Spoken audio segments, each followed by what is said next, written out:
We've all seen trolls and comments about the so-called real men. Now, of course, we know that term with a slightly different flavor to it. We know that from, say, PUAs. They talk about alpha men. And, of course, real men, we hear that in the media, too. Where have all the real men gone? Now, what I want to do in this video is just, because it's been resurfacing quite a bit recently, is to break that down. What does it really mean when these men, primarily men, talk about real men? And they don't just do it on my channel. They do it on Man Will Miss channel, they do it on Barbara Russell's channel, so on and so forth. They go on and talk about real men. And they go on, of course, to criticize and denigrate, say, MGTOWs, who are quote-unquote not real men. Well, there are a couple of elements here. One element is something that people don't often talk about. Now, we've often mentioned that using terms such as alpha and beta, really it's using female terminology, female speak, woman speak, to describe men.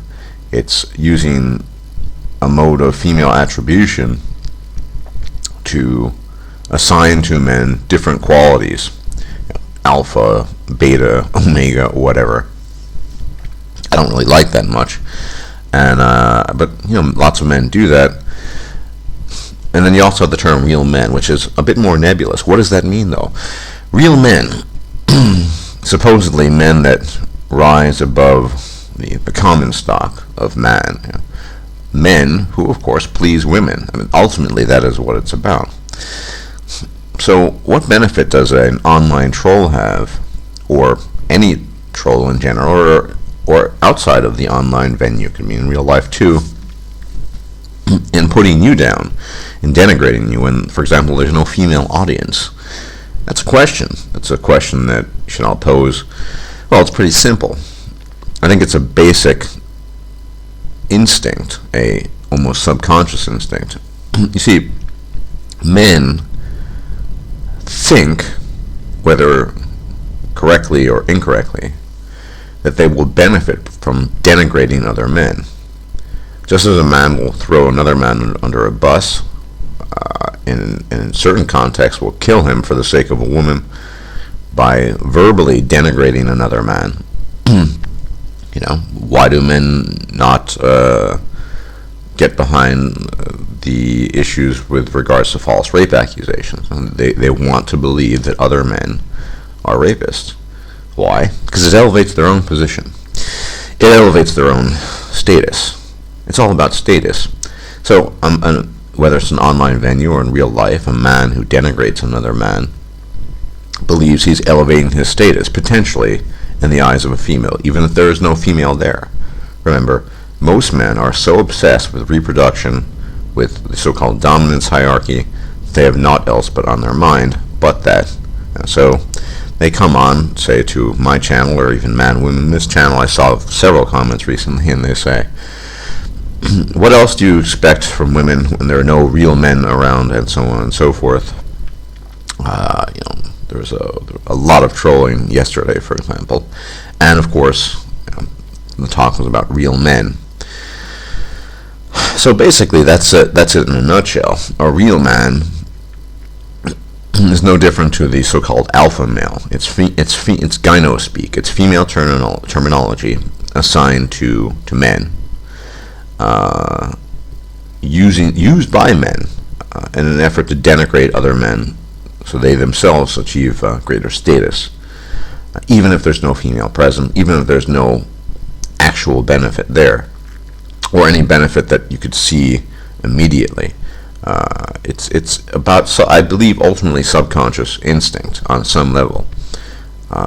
We don't help our fellow men primarily, because, in a general sense, we don't have that spirit of camaraderie, that spirit of brotherhood that, say, women virtually all have with each other, because we do compete against each other for women, and we do compete against each other for status, and so we can acquire the golden uterus. So that's the real man. That's really what it's about. It's about denigrating men, so whether the female is present or not, so they can achieve greater status in the female eyes. Now there's another issue I wanted to talk about, and it's been cropping up for a long, long time. It's the issue of evolutionary dead ends. I mention this because this is another tactic, another theme, another meme, if you will, and those who engage in the gyno-speak of talking about real men often like to add to their poor argumentation or to their denigration that any movement or any group of men that does not wish to propagate their DNA, it's just a dead end and a quote-unquote bunch of losers. Well, a couple of things to say to this topic, or to these people out there. And I've seen lots of men talk in this manner, not just trolls, prominent, for lack of a better word, prominent traditionalists who make videos about traditionalism and cultural Marxism, denigrate other men for not having children, for not propagating their DNA. So let's talk about that. A couple of angles here, a couple of ways of looking at it. Now, no one's denying, I am a biological determinist, so no one's denying that the purpose, for lack of a better word, and henceforth, when I talk about purpose, I don't really mean there's a purpose. Biology has no purpose in that sense, but it's just for convenience. Purpose of life, of living organisms, is to propagate itself, to replicate itself. No one is denying that, at least no one with a brain. But there are some other elements to that. Now, the argument that you're a loser, for example, if you don't propagate your DNA, is a poor one. Why? Because the same people who are making this argument, certain people, say in the UK, who might only have one child, I could make the same argument and say, well, that chav who lives a couple of houses down from you, he's already got 5 or 6 children. I guess you're even more of a loser than you're also a loser, because he's much more far ahead in the evolutionary game than you are. After all, from an evolutionary sense, it doesn't even matter whether you raise your children well or not. All that matters is whether you pop the children out. The woman pops the children out, get as many offspring, as many exemplars, samples of DNA out there, and just have them propagate their own DNA. That's all that matters in an evolutionary sense. It doesn't matter whether you raise your child well or not. None of that matters. If you want to limit yourself to strictly evolutionary terms, then that's all that matters. You can't talk about how important it is that fathers are there. No, you can't do that. Why? Because all that matters is that you donated your sperm and that you got some DNA out there. The more DNA, the better. That's all that matters, strictly in evolutionary terms. So if you want to use that language, any man who's sired 7 or 8 or 10 children is much more further ahead than you are in an evolutionary sense. It doesn't even matter whether he raped the women to do so. None of that matters. All that matters is that his DNA is out there and will likely propagate its own DNA. So the UK, with a massive problem in teenage pregnancy, see tons of 15-year-old mothers. I mean, these are the genetic winners. These are the evolutionary winners, as a somewhat prominent traditionalist once said.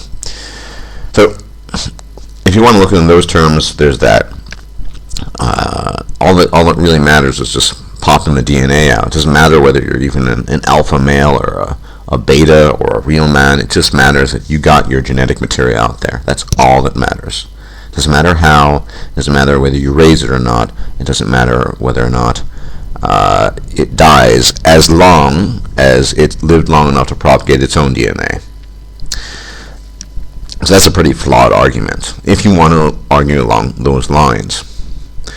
The other aspect of that is a bit more philosophical. Now, if you have 99.99% of the species that have, you've all heard this before, but it's true, that have lived on the earth have gone extinct, that means that at some point in time, every species was around and then died out for various reasons. Human beings are not immune to this and can be subject to this. Now, we often think, interestingly enough, that our great intellect, man's great intellect, our salience, intellectual salience in comparison to other species, will allow us a means of egress in terms of extinction. But that's actually not true. If you look at the track record of successful species, it's the least sophisticated species, the least complex species, certainly the least intelligent, the bacteria, the arthropods. These are the ones that in some way, shape, or form have survived in more or less the same form, with very little distinction, over a period of millions and millions of years. Not the complex species. I mean, how many giant sloths do you see these days? You know, they died out in the Pleistocene. They were huge. Mastodons, none. Saber-toothed cats, none.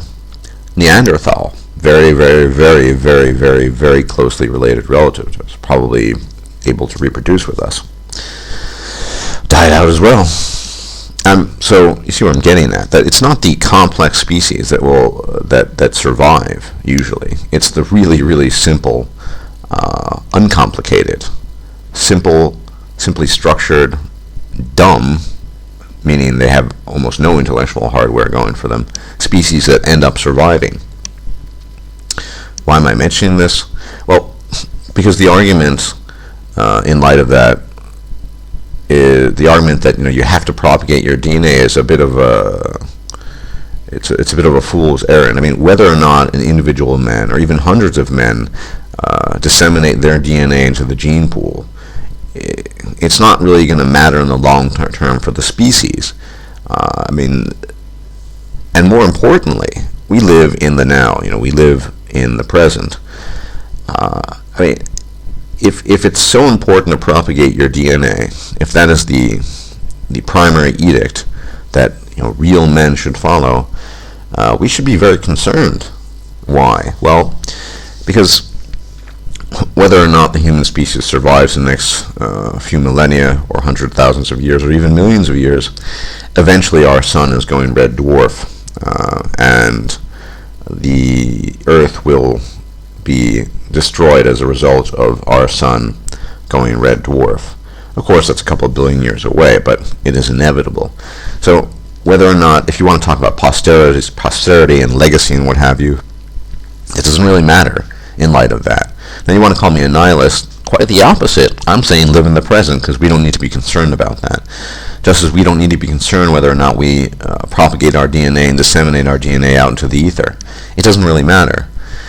And if you want to use the argument that every living species does it, that's what you're supposed to do, well, I refer you to my previous argument, previous points.